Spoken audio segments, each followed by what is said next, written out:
ऐसा डिस्चार्ज आपको कभी भी गर्भधारण नहीं करने देगा, क्योंकि ये जो डिस्चार्ज होते हैं ना, ये डिस्चार्ज आपके फेवर में नहीं होते हैं। ये डिस्चार्ज आपके स्पर्म को मारने का काम करते हैं, स्पर्म किलर होते हैं। ये डिस्चार्ज जो होते हैं, ये डिस्चार्ज आपके फ्लिपियन ट्यूब तक स्पर्म को पहुंचने नहीं देते हैं। तो कौन सा डिस्चार्ज है, कैसा डिस्चार्ज है और ये कब कब आता है डिस्चार्ज जो कि आपको प्रेगनेंसी कंसीव नहीं करने देता है, आज के वीडियो में हम पूरा डिटेल में समझेंगे। हेलो फैमिली, आपका हमारे यूट्यूब चैनल में बहुत बहुत स्वागत है।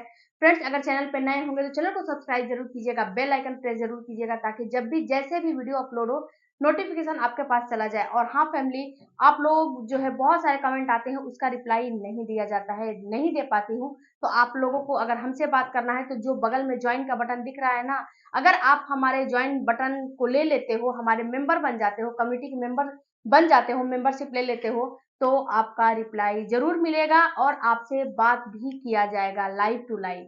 ओके, तो आप जो है उसको ज्वाइन जरूर कीजिएगा। सबसे पहले बात करते हैं फ्रेंड्स कि जब पीरियड आते हैं तो पीरियड के बाद, पीरियड में भी ये डिस्चार्ज आ सकते हैं। पीरियड में आपको ऐसा फील होगा कि आपका जो ब्लीडिंग हो रहा है ना, बिल्कुल बदबूदार ब्लीडिंग हो रहा है। तो ऐसे में क्या होता है फ्रेंड्स कि ये जो डिस्चार्ज होते हैं ना, ये आपके डिस्चार्ज बिल्कुल भी आपके लिए सही नहीं है। ये डिस्चार्ज अगर आपको आते रहेंगे तो जब तक ये डिस्चार्ज आएंगे तब तक कंसीव आप नहीं कर सकते हो। लाख आप ट्राई करोगे लेकिन कंसेप्शन आपको नहीं होगा। तो इस डिस्चार्ज को अभी से अभी आप अपने आपको ग्रे कलर का हो सकता है, पिंकिश हो सकता है, इसके साथ साथ आपको येलो हो सकता है, आपको दही के जैसा ये डिस्चार्ज हो सकता है, फटा दूध के जैसा हो सकता है, पनीर के जैसा हो सकता है। और ये डिस्चार्ज बिल्कुल ही बदबूदार होता है। अगर उसमें हल्का भी स्मेल है तो इसका मतलब है कि आपको इन्फेक्शन हो चुका है। और ये इन्फेक्शन जब हो जाएगा तो कभी भी आप कंसीव नहीं कर सकते। इसके लिए आप लाख ट्राई करोगे लेकिन कंसीव नहीं होगा। तो ये डिस्चार्ज काफी खतरनाक होते हैं। और इस डिस्चार्ज के साथ आपको कभी कभी क्या होता है, खुजली होता है। आपके निचले वाले अंग में आपको बहुत ही ज्यादा खुजली होता है, उसके साथ स्मेल आती है, उसके साथ साथ आपको वहां पे लाल लाल दाने, चकत्ते जैसा हो जाएगा। आप कांटेक्ट बनाओगे उस समय भी आपको ड्राइनेस की प्रॉब्लम रहेगी, ये डिस्चार्ज जब होंगे तो। उसके बाद जब कांटेक्ट बनाओगे तो दर्द होगा आपको, उसके साथ खुजली होगा आपको, और बहुत ही ज्यादा आप परेशान रहोगे। तो ये डिस्चार्ज इतना खतरनाक होता है। दूसरी बात फ्रेंड्स कि ये जब डिस्चार्ज आते हैं तो ये डिस्चार्ज इतने खतरनाक होते हैं कि जब आप रिलेशन बनाते हो तो आपके पार्टनर में भी ये जो है इन्फेक्शन है ये चला जाता है। ये गुड बैक्टीरिया को मार देता है और बैड बैक्टीरिया को उत्पन्न कर लेता है। ओके, तो इस काफी खतरनाक होते हैं। अब बात करते हैं फ्रेंड्स कि ये डिस्चार्ज आखिर होते कैसे हैं। तो देखो डियर, जब आप हाइजीन मेंटेन नहीं करते हो, जैसे सपोज दिस कि अगर आप कांटेक्ट बनाते हो, रिलेशन बनाते हो, तो एक से दो तीन पार्टनर के साथ रिलेशन बनाते हो, या फिर आप अनप्रोटेक्टेड रिलेशन बनाते हो, या फिर आपका जो पैंटी वगैरह है उसको आप वॉश नहीं करते हो, अच्छे से धुलते नहीं हो, और आप धूप में नहीं सुखाते हो, या फिर उसको जो अंडरगारमेंट्स की जो फैब्रिक है वो अच्छी क्वालिटी की नहीं है, या फिर आप जब रिलेशन वगैरह बना लेते हो तो उस समय आप जो है हाइजीन मेंटेन नहीं करते हो, या फिर टिश्यू पेपर का इस्तेमाल करते हो, या फिर जब आप कॉन्टेक्ट बनाते हो तो उस समय क्या होता है, आपके पार्टनर में भी अगर इन्फेक्शन रहेगा तो आपके अंदर आ जाएगा। इसके साथ साथ अगर आपका पार्टनर जो है गजब गजब तरीके से लोग रिलेशन बनाते हैं, तो एक जो है एक पोजीशन बना के दूसरे पोजीशन में उसी चीज से बनाते हो, तो इससे भी आपको इन्फेक्शन होने का चांस होता है। इसके साथ-साथ अगर आपका डाइट अच्छा नहीं रहता है, अगर आपके डाइट में विटामिन सी हो गया, या फिर आपको प्रोबायोटिक नहीं मिलता है, या फिर आपको डाइट में प्रोटीन वगैरह का कमी रहता है, यानी कि जो आप खाते-पीते हो वो अच्छा नहीं रहता है, उसमें कुछ ना कुछ कमियाँ रहती है, इससे भी आपको बहुत ही जल्दी इन्फेक्शन पहुँचा जो है पकड़ लेता है।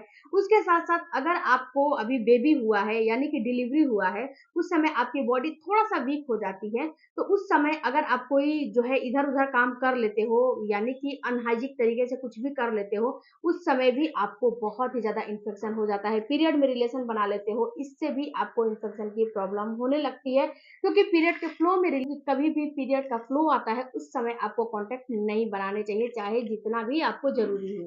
साफ-सफाई अच्छे से नहीं रखते हो, इससे भी आपको इन्फेक्शन होने का चांस 100% रहता है। तो इन कारणों से आपको इन्फेक्शन हो जाते हैं और आपको पता भी नहीं चलता है। अब तो इन्फेक्शन हो गए, अब इसको सही कैसे करें? तो इसको सही करने के लिए आपको कुछ जो है उपाय करना है। सबसे पहले तो आप जो है अनप्रोटेक्टेड रिलेशन नहीं बनाने हैं। आपको 1 से 2 पार्टनर के साथ बना रहे हो तो कुछ ना कुछ प्रोटेक्शन लेके ही बनाओ, ऐसे नहीं बनाओ। दूसरी बात फ्रेंड्स कि पीरियड के फ्लो में भी आपको नहीं बनाने चाहिए। तीसरी बात कि जो आप खाते-पीते हो उसमें विटामिन सी, प्रोबायोटिक जो है बिल्कुल ही होने चाहिए, प्रायोरिटी से आपको शामिल करने चाहिए। इसके बाद जो भी आप जैसे कि आप कॉन्टैक्ट बनाते हो तो एक एक पोज़ीशन में बनाते हो तो उसको धुल के फिर दूसरा पोज़ीशन ट्राई करना चाहिए। आपको कभी भी जो आप इस्तेमाल करते हो, पेपर का इस्तेमाल करते हो तो उसको भी आपको बिल्कुल अवॉइड करने हैं। नए-नए कपल बहुत ज़्यादा गलतियाँ करते हैं, टिश्यू पेपर का इस्तेमाल करते हैं, उसमें केमिकल मिला हुआ होता है तो इसका भी आपको इस्तेमाल आज से ही बंद कर देना है, इससे भी आपको इन्फेक्शन की प्रॉब्लम होती है। उसके बाद फ्रेंड्स आपको दही वगैरह का इस्तेमाल करना है, दही प्रोबायोटिक होता है, दही हो गया, छाछ हो गया, इसका इस्तेमाल करोगे तो इससे आपका गट हेल्थ अच्छा रहेगा जिससे कि आपको इन्फेक्शन होने का चांस बहुत ज़्यादा कम रहेगा या फिर हुआ है तो इससे भी कम हो जाएगा, खत्म हो जाएगा। उसके साथ-साथ विटामिन सी रिच युक्त चीज़ों का इस्तेमाल करना है जैसे संतरा हो गया, आँवला हो गया, इस समय तो आँवला बहुत भरपूर मात्रा में मिलता है, तो आँवले का इस्तेमाल भरपूर मात्रा में करो, मौसम्मी हो गया और कुछ भी नहीं मिल रहा है तो आधा नींबू पानी का इस्तेमाल ज़रूर से ज़रूर करो। नींबू पानी से भी आपका जो है गट हेल्थ अच्छा रहता है, जो भी आपका डाइजेशन से रिलेटेड इश्यू है, उसमें ये बहुत ही ज़्यादा काम करता है। तो आप नींबू पानी ज़रूर से ज़रूर 1 गिलास पिया करो, दाल में भी खाया करो या फिर सब्ज़ी में भी आप इस्तेमाल किया करो।